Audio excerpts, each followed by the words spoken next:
Family Feud in America. It's trying to lose at that. You're trying to get the most obscure correct answer. But it's a little bit awkward on the back end because you have to look up the answer someone's given, type in the number, and then you have a little thing that comes down, and it's all cool, but it's a bit awkward. So we thought, let's pre-record it. It will look so much slicker. It did, but I spent about 35 to 40 hours editing, and that was not worth it. We should have just had it looking a bit awkward and done it live. The Zoom sessions that I'm putting up on YouTube on our channel, I have to watch an hour-long session, and it takes an hour to watch it just to know what I'm going to have to go in to edit. So you're adding the entire length of the convention, which in this Amazing Con's case is like 28 hours in total of recorded stuff. And that is a minimum amount of time that has to be put in before any work is even done on any of the videos. So yeah, it's time consuming. The one thing, Rachel, that you spoke about and touched on earlier that I'm particularly really keen on is hybrid convention. I'm looking at, I mean, you mentioned wide international attendance at your Ineffable Con. I had the same thing, even out of 200 and some odd people. I had people from Japan, I had people from Australia, I had people from Czechoslovakia, et cetera, attending. And the amount that the hybrid convention, the potential that it has to open up attendance to a worldwide audience for even the smallest, most focused event is just absolutely tremendous. And I think especially for the small focused events, because if the theme of your thing is you're a science fiction convention and you're based in Birmingham, well, people in Sydney, Australia are going to go to their local one. If your theme is a lot more specific, people elsewhere don't have a local equivalent, so it is nice to include international audiences. And it's a thing that people have been asking for years. When we've been doing these niche things, we get people on the other side of the world saying, will any of the panels be recorded? And we have to say no, because none of the panelists are comfortable being on camera. But now that they have to be on camera, maybe people are getting over that and it will be easier to go hybrid. I don't know. I hope so. And hybrid adds a whole nother set of hairballs to well, connect. It's every difficulty of running a physical convention plus every difficulty of doing a virtual convention and doing them both at the same time. Yeah. Not very scalable. I was just saying it's not annoying. It's not as much an n square root 2 problem as a n squared problem. I was wondering, I don't know what the cost of it is, but Zoom has a thing called Zoom Rooms, which is not the same as Zoom Breakout Rooms. And Zoom Rooms is basically like having a conference where you have people participate physically and virtually. Whether that could be repurposed for a hybrid convention where you would have people participate virtually and physically as well, and whether or not it would be cost effective to do that kind of thing. Well, then you run into a hardware issue. In order to do that hybrid, you have to have decent cameras, sound feed. Is it coming through a microphone? I just attended online a in-person memorial for a friend had lost a family member, and it was wonderful to see and kind of be there in this virtual space, but the microphone was cutting in and out. So all the speakers, I'd catch every fourth word. I'm just realizing how stressful that becomes when you're trying to hear. And then in that real time, and there was no tech support. I couldn't text someone to say, hey, that microphone's not picking them up.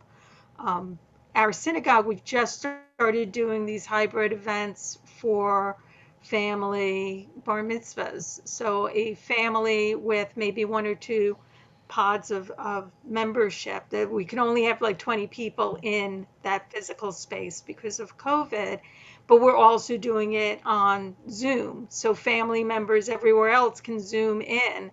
And we've had to bring in a tech person that can run 2 cameras and feeding into OBS. And then our internet isn't in that room. So I bought, 4 50-foot cables to try to get internet to the laptops. And so it lends like this whole other layer of technical aspect on top of the scheduling and the people and the coordinating that went into the live event and the Zoom event. Rachel, you've just mentioned something that's, yeah, look, you've just covered something that is sort of unfolding. Along with my colleagues like Peter and Zebang, who are on here right now, we've got a lot of experience knowing how to do tech for conventions, and we have a relatively well-oiled machine. I can tell you that for Con Zealand, that almost completely fell apart, and we weren't even trying to do hybrid. So we know what the challenges are with hybrid. We know what the extreme and bounding cases are. We don't yet know what is the best way to do these things or what is going to represent best of breed. We certainly know how to run up bills really, really quickly and how to burn people out. But we don't know how to do this efficiently. All of the things you've talked about there are potential occurrences for something like that, and what we've got to work through to virtualization. I think this is going to sort itself out over the next 18 months as we all get used to the hybrid model that we suspect is going to become the new normal for any convention, commercial, fan, otherwise. Is how to get there. And I put hybrid in as part of the descriptor on a techno management group that I created about 10 minutes ago on this forum. So maybe we've got a home to start sorting out some of those problems. Let me toss another one out there, jumping in, that managing expectations. It's it's a fine one, that we're on a small Zoom meeting and we can all see each other's faces and whatever interesting virtual background you might have. But when you go to the hybrid model of having, a very simple example would be if you have a panel of 4 people, do you have one camera that shows the entire room so you can barely see somebody's face, or do you have multiple cameras that are switched between the speakers? Do you have one audio feed, or do you have somebody operating, switching around to the different microphones? People watching television expect a lot more perfection than they do out of live events. And translating the two, you could put one camera in the room, sees everybody and so on. Easy to operate. You need like one person doing everything probably. But how do the people seeing it remotely accept that? Is that worth their time to watch it? Does it give them the value they're trying to get? One thing that I don't really talk about very often is I have been to film school. And so when people talk in this very blasé way about, of course, we'll go hybrid, there is a part of me that's going, oh my God, do you understand how hard that is? Because the setup I would have in my head is you have one camera that can see the whole panel, a second camera that's doing close-ups. So you've now instantly got 3 people just doing visual. You've got 2 camera operators and a visual editor switching between them. You also need a sound recordist. You need someone monitoring the stream. If you're doing this on hotel Wi-Fi, good luck. You need someone monitoring the live chat that's coming in. Suddenly your committee is going boom. I think people are more forgiving than you might think about the visual quality. I mean, if you watch BBC News, they're connecting via Zoom. I mean, I've done Zoom-ins to BBC News professionally, and the visual quality is dreadful. People are generally pretty forgiving of that. They are not forgiving of bad sound quality. And that's the thing that people tend to neglect. So you need a sound recordist. I mean, most conventions these days do have someone on a soundboard, so there is at least a mixer, but then you've got to be feeding that into a camera. You have to have someone monitoring that. It's, suddenly a very big operation. And that's per room. Yeah. It's going to require a lot more volunteers and with certain skills as well. Yeah. A lot more volunteers. And as I dropped it in the chat, your your bandwidth goes up dramatically. And some places it's cheap, and some places it is so stupidly expensive that you won't use it at all. I'm pretty sure that, you know, as far as the hotel Wi-Fi goes, I'm pretty sure that the local convention, Boston, sets up their own network to bypass the entire hotel operations. Well, some Peter would be entitled to that. Some facilities let you do that, and some contractually don't let you do that. Yeah. I mean, first off, depending on Wi-Fi for your streaming is a recipe for disaster, but you can usually get hardwired connections, but you still need, you know, at least 5 megabits each one, you know, committed bandwidth. And some facilities, oh, sure, you know, whatever you need. And some say, well, you know, we've got a 10 megabit pipe out of the building. And that also has our point of sale. C-Bang, one of the things that may change and maybe slower in the US than in Europe, like when I was in Ireland, and I think some of the same things applies in the UK, you can buy 4G and eventually it will be 5G connections, right? And like when I was visiting various places around Ireland, they didn't have wired connections into the hotel, wherever. They basically had a 5G router, and the speed you can get was way higher than the 5 megabit. So if you were even just renting that kind of technology, one per room, you'd have enough for streaming the video out and getting data back in. So I think in the next couple of years, the bandwidth connectivity issues will be less of a problem, but you're still going to have the other issues, and you're still going to have all the volunteers and the equivalent of basically a video studio issue, right? Right. Basically what Rachel mentioned. Yeah. NVIDIA just demonstrated some scary technology where it could stream at like 50K a second, where it's using deep learning to essentially recreate you after you've streamed. Yeah, it's basically taking a still picture and animating it, and it looks pretty good.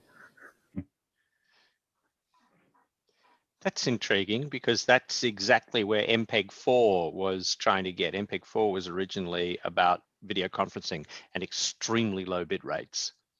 And the standards include all that, but the technology never went there.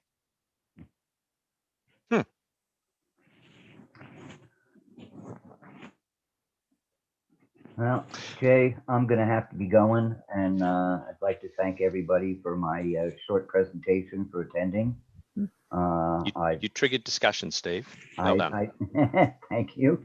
I picked up a lot of notes as well, and I would like to probably get in touch with more than one of you at some point in the relatively near future.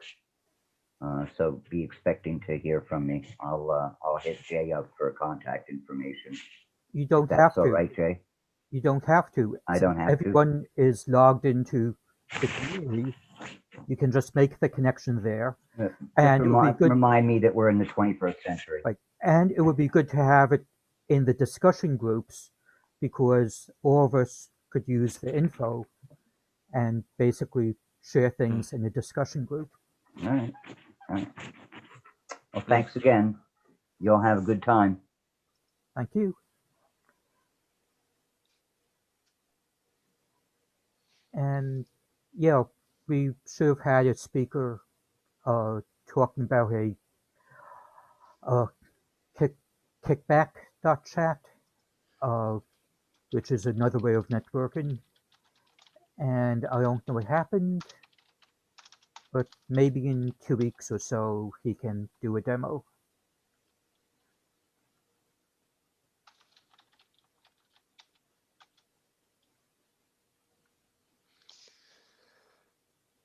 Should we just carry on chatting in the meantime? I'd say if you want to take a break, carry on talking, and the next one is at 12:30. and I think I saw him here. Yes, Perry. He's waving his hand. I'd say let's wait to start Perry's talk at 12:30 just to keep stuff on schedule in case somebody wanted to come in later. They wouldn't miss it. I'll throw one just completely random off for people to chew on. That something we realized with Con Zealand is that there were a whole lot of policy questions that surrounded the virtual convention that do not apply to in person. And of course, I don't have a list in front of me, but some of it was, how do you deal with payments? People who decide, people who sign up, pay money, but their technology doesn't work, or their internet doesn't work, or anything like that. The accessibility things that were mentioned earlier of cost to attend. How do you boot somebody if you have a code of conduct violation? What mechanisms do you have available to keep them from coming back in? We ended up, Maze and I ended up with a list of 2 or 3 pages of those kinds of questions that are, one was, what if you have a presenter who you really want, but they're not willing to use the platform such as Zoom that you've chosen? How do you deal with things like that? And we didn't even get all those questions answered for Con Zealand. There were still a pile of them hanging, but yeah, on the code of conduct, I guess I can say this now because we're never going to use Excel events again. We only discovered a couple of days before the convention that we did not have a physical mechanism to kick people out. We could revoke their ticket, but as long as they were logged in, we couldn't forcibly log them out. We couldn't even contact Excel events and ask them to do it. And we were really, really worried about that. We decided to go for the option of we'll just keep this quiet and hope no one calls our bluff, and hope that if it gets to a point where we ask someone to leave, that they will. I'm really, really glad that nothing came up that tested that. And that's one of the other reasons I would never go back to Excel events. And that's now a question that I know to ask of any other platform. Yeah, it's scary. That was with the Con Zealand, we had Grenadine, we had Zoom, we had Discord, we had the Fantasy Network, and a piece that I can't remember now. And that was actually one of our driving forces early on trying to integrate all of these was, if we have to boot somebody, how can we boot them and they stay booted? And some of it, well, and from there also, it was the separation of who can perform the action versus who's allowed to authorize the action. The chairs, if you were going to boot somebody for the rest of the con, the chairs had to do that. But they didn't know which buttons to press, and they shouldn't know which buttons to press to make it happen. Whereas us down in the tech trenches had the reverse of that. And getting all that kind of stuff lined up too, and having some at least vague procedure involved of, if you boot somebody, if you're using Discord, do you have somebody available who has the Discord permissions to boot somebody out of your server? Can you reach them? The other one was having a plan B or a plan C for everything. That, if,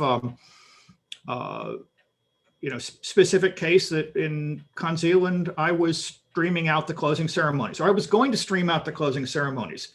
And a half hour before that, my internet started getting wonky. So somebody else did it because they also had a copy of the file.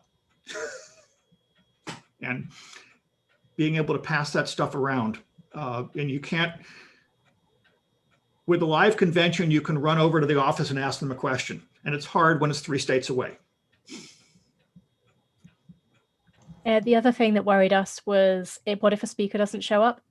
It's not like a physical con where you can just go and drag them from the bar.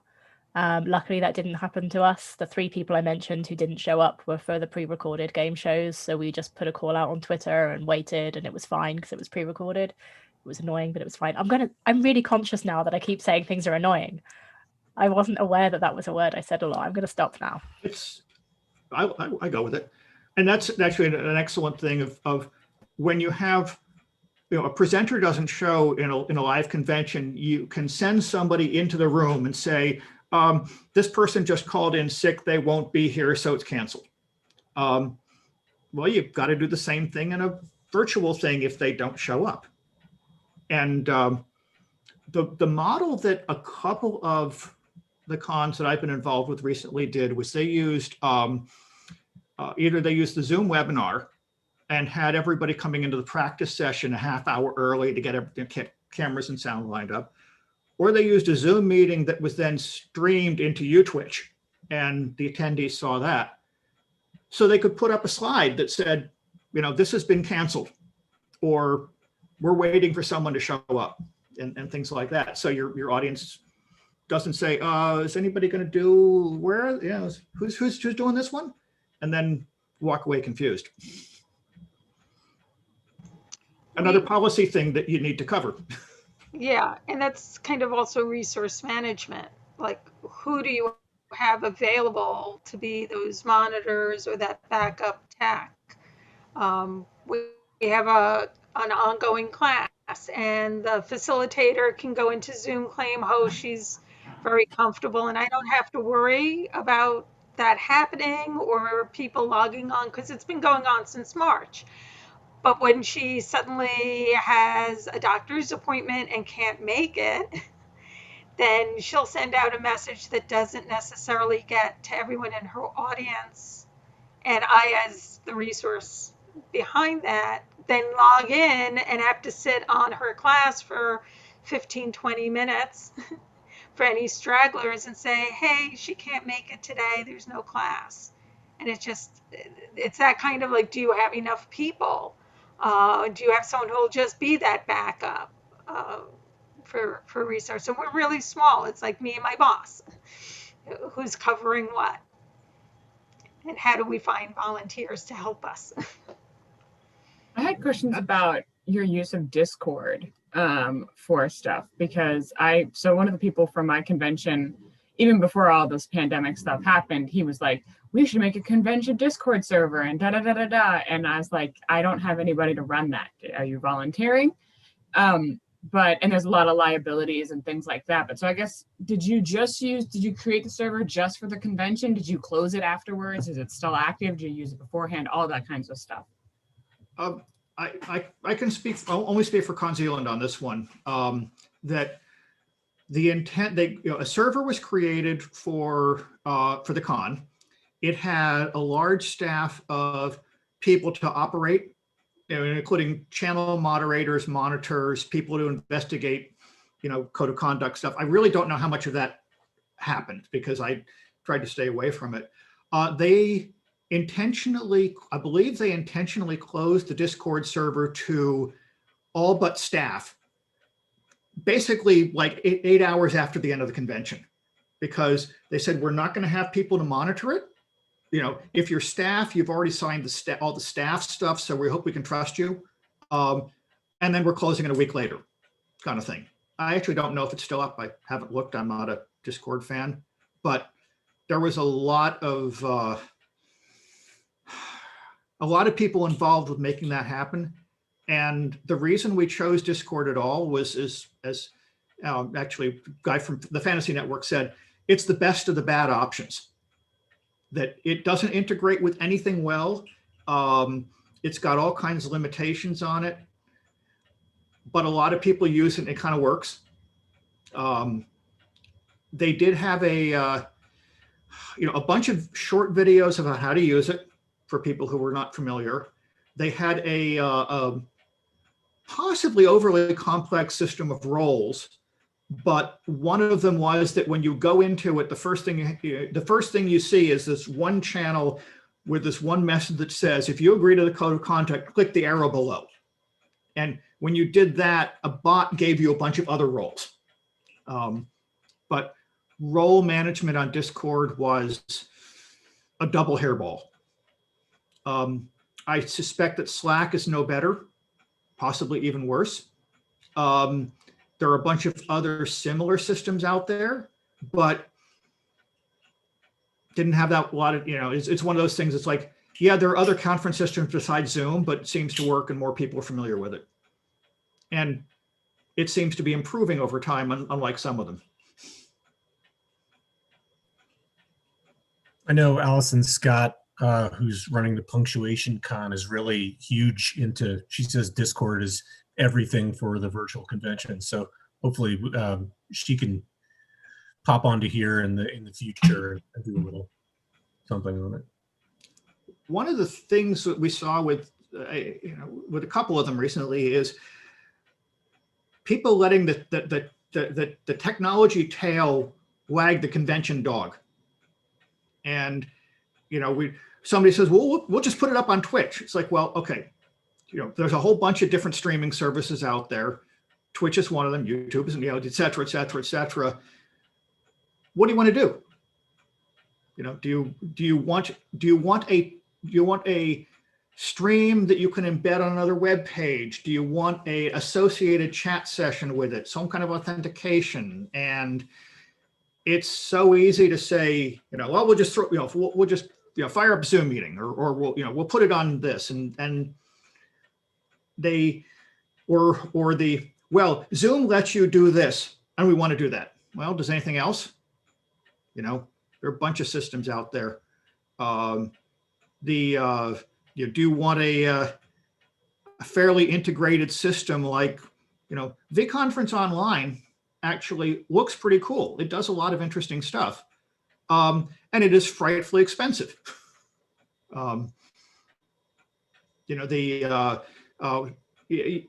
Rachel, we looked at almost all of the ones that you looked at and came to pretty much the same conclusions on all of them.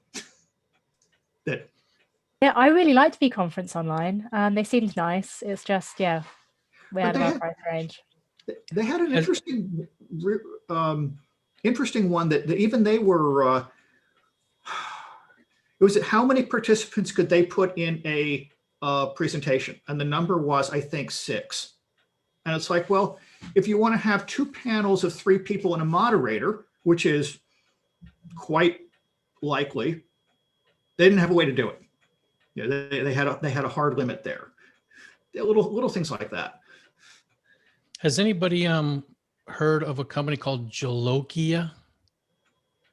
I demoed it right when we were doing our first event, and it looked promising, but it was a little bit price prohibitive for what we wanted to do from a recording perspective. But it'll allow you to do your main stream. It'll allow you to have multiple vendor rooms that can be loaded up either with live video or with pre-recorded video. Something to look into if you haven't heard of it before. Jolokia, I believe.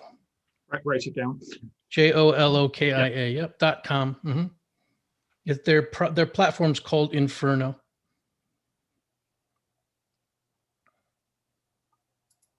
One thing that I really would like to keep was everything being in a browser, just because we had so many people who were terrified of technology, and anything that suggests downloading software was just, oh, no.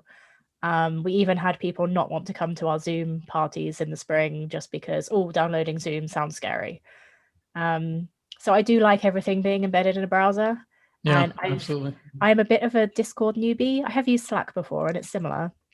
One thing I've really been struggling with during Punctuation Con this weekend is there's just so many new messages popping up, and you have to click on every channel individually to see them. And sometimes it will highlight as though there's a new message, but there isn't. I've just found that really irritating, and I've ended up not really participating.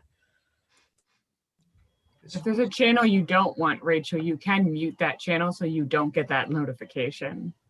So, but I agree. Yeah, I'm the opposite. I want the notifications. I just don't know where they are without clicking on everything. The other thing that was a bit weird is they did their talks on StreamYard, streamed to YouTube, which is fine.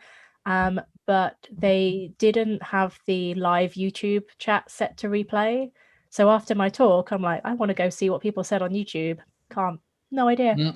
Maybe people were saying, oh, she's awful all the way through. No idea. Maybe that's why they deleted it. Who knows?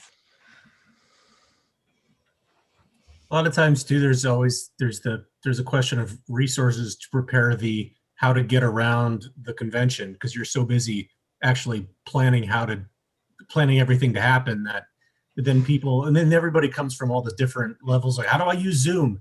How do your site isn't IE compatible? Well, sorry. But like even this one, I know we've got the site, Jay, not a knock or anything, but there's a bunch of cool things on the virtual con, like there's the high fidelity, which I guess we might talk about, and then the other the chatting one, right? Like the like maybe if there was just a quick how to get around the site and kind of how to connect with people in the buddy thing, which again we're busy trying to get set up and without doing that. Yeah, so the last session I'll go over the components of the site and what we can do. Oh, cool. That gets back to the training and policy thing. Is pretty much everybody knows at this point when you walk into a hotel or something like that there's probably a registration desk to look for, and they'll probably give you a program book with a map in it, and you kind of got to get the same analog in the electronic thing of you go here and right in front of you is a registration desk. There are actually some of the 3D conferencing systems allow you to do that, but they're stupid expensive. That's something we tried to do with high fidelity for the 3D con, and actually Dave Heiser, who's on here, it was great because for our high fidelity chat room, that was one of those sort of long tail things I wanted to get together, but didn't get to until the end. And then we were in the kind of the template room, and Dave said, "Hey, what if you had this?" And I said, "Are you volunteering to do that?" Because as we all know, at that point, you say that, and he said, "Yes, I am." And he just went crazy with it, and he ended up setting up a lot of really cool things. And he ended up getting this is at the website, which was sort of based on so this was the 46th convention, yearly convention, but this is the first one online, obviously. So the high fidelity one is just what I wanted to show you. So I have to not use microphones or else bad things will happen, right? Okay. So I guess the idea is that we try, if you haven't seen high fidelity before, you can have multiple people in the room and you can go and chat, and it's like a spatial audio situation. But he set up the registration table up here, and then you can click on things. We tried to set up a little trade fair over here. The idea is that, like, say, Michael Brown could be, there's a link to his page there, and he could hang out here and chat with people in here and make purchases. And then you could go and chat. So that's good. I guess that was our attempt to get this. Here you're landing. Here's your registration table, and that kind of thing. Okay, it's coming up on time for Perry's talk. So just give me a moment to restart the recording.